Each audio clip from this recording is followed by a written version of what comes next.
There are feasible ways to reform the criminal justice system and prison system. Other countries who have far lower crime rates tend to be good examples of this.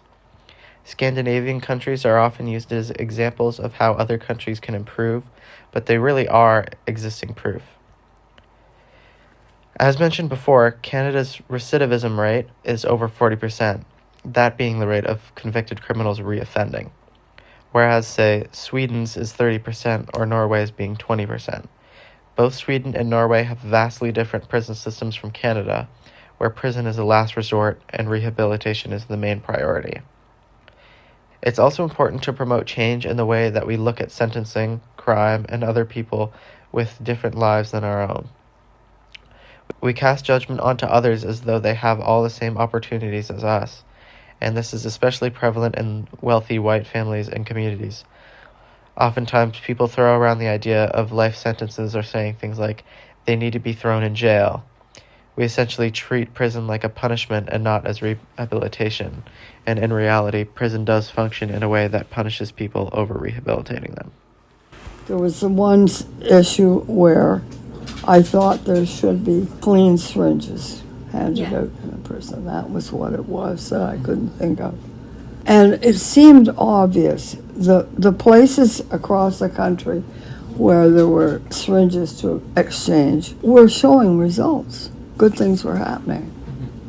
But there were the conservative parties across the country didn't want it. They thought that naturally it would increase the use of drugs to give the prisoners, and they would be used as weapons. Well, the syringe that is handed out in those things is a size 26, and it's a little fine needle.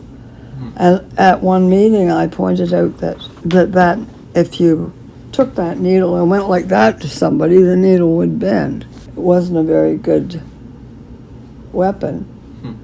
But that wouldn't you rather be stabbed with a clean needle than one that had been used by half a dozen prisoners? Yeah.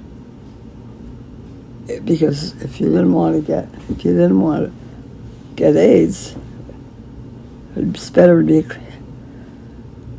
attacked with a clean needle. Not that anybody's going to attack you with a clean needle.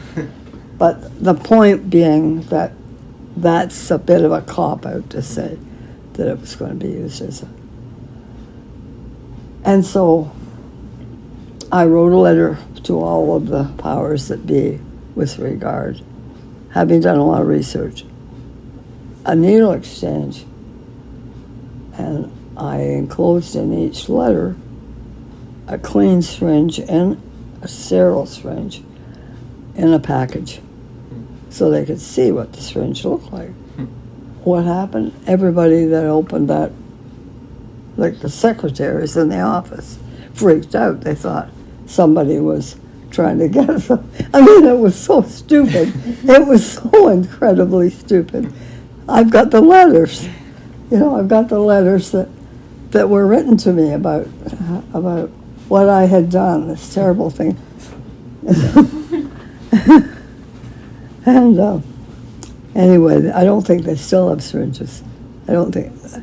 Apparently, starting in about the early 90s in Europe, they were doing syringe exchanges, needle exchanges in the hospital, or in the prisons in Europe. They were way ahead of us. So I became involved in some issues like that, and I attended meetings. There was a meeting every month, and I would go down the segregated range and speak to the prisoners who were there. If they wanted to talk to me, and only if they wanted to talk to me, and so on. We brought, in 2010, I think, no, later than that, a man from Norway came. We brought him from Norway. He's a warden of a prison called Halden, Halden, I think. And Halden Prison was built and opened in 2010. And its purpose was to provide a maximum security prison whose whole purpose was rehabilitation. And every detail of that place was to that purpose. The guards didn't wear uniforms. The prisoners, I used to say we should call them by their first names. The prisoners were called by their first names. They How had are they called in prison here?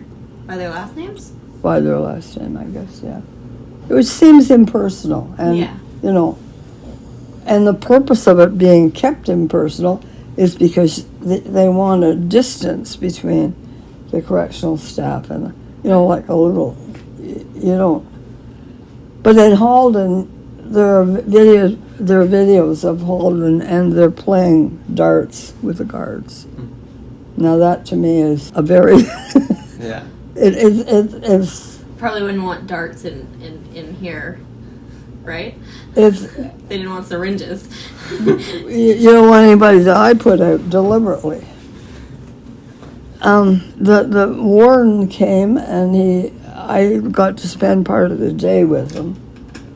He did an interview with a couple of people, and we had lunch at one point. And at one point I asked him about segregation. I said, so you got this prison. Have you got any segregated cells? And he said, yes, we do. We put them in. But he said, we don't use them. They stand empty. And I said, why? We don't have any violence. Well, somebody's always getting killed in the prisons here. The prisoners do it. They kill another. Somebody who they think has ratted them out. Yeah. You know, they kill them. And there's a lot of violence. And the response to violence sometimes is violent. And it's not the way to build a community of people that you want to be released and have a life in the community. Yeah. I'll tell you a little bit more about Halden. They've built in lots of green because that's healthy, and they've got shops where you can learn to do tool making and that kind of stuff.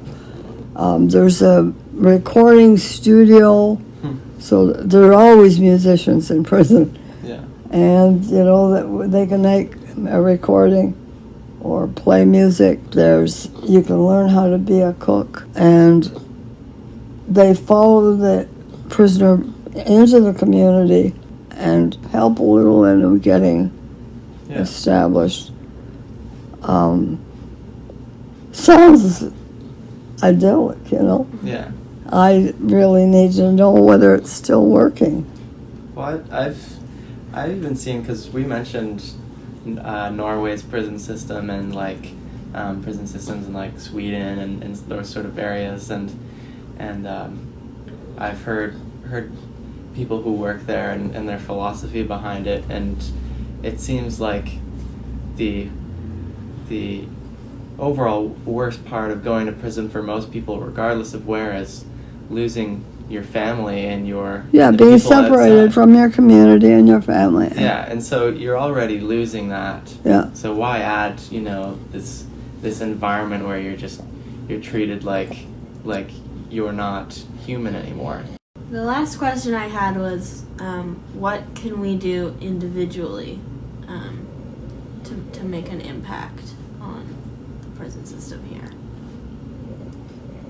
I think one of the things people can do individually is be aware of what makes crime happen. And of course, poverty and deprivation. And if you know, then you could support the idea of people. The best way to tell you this is that in Scotland, it was discovered that Glasgow was the murder capital of Europe. There were more murders per population in Glasgow than any other city in Europe. And there was a correctional officer in Glasgow, a woman, who thought that something could happen. And so she set about working to set up a system where there is assistance for parenting issues and poverty and homelessness and all those things. So they intervened at the basic level because out of those families can hatch the people who are so, they've been harmed to the extent that lashing out seems like the right thing to do. And I think that they put money into working with gangs and put money into education, food banks. The result was the murder rate went down. Surprise, surprise.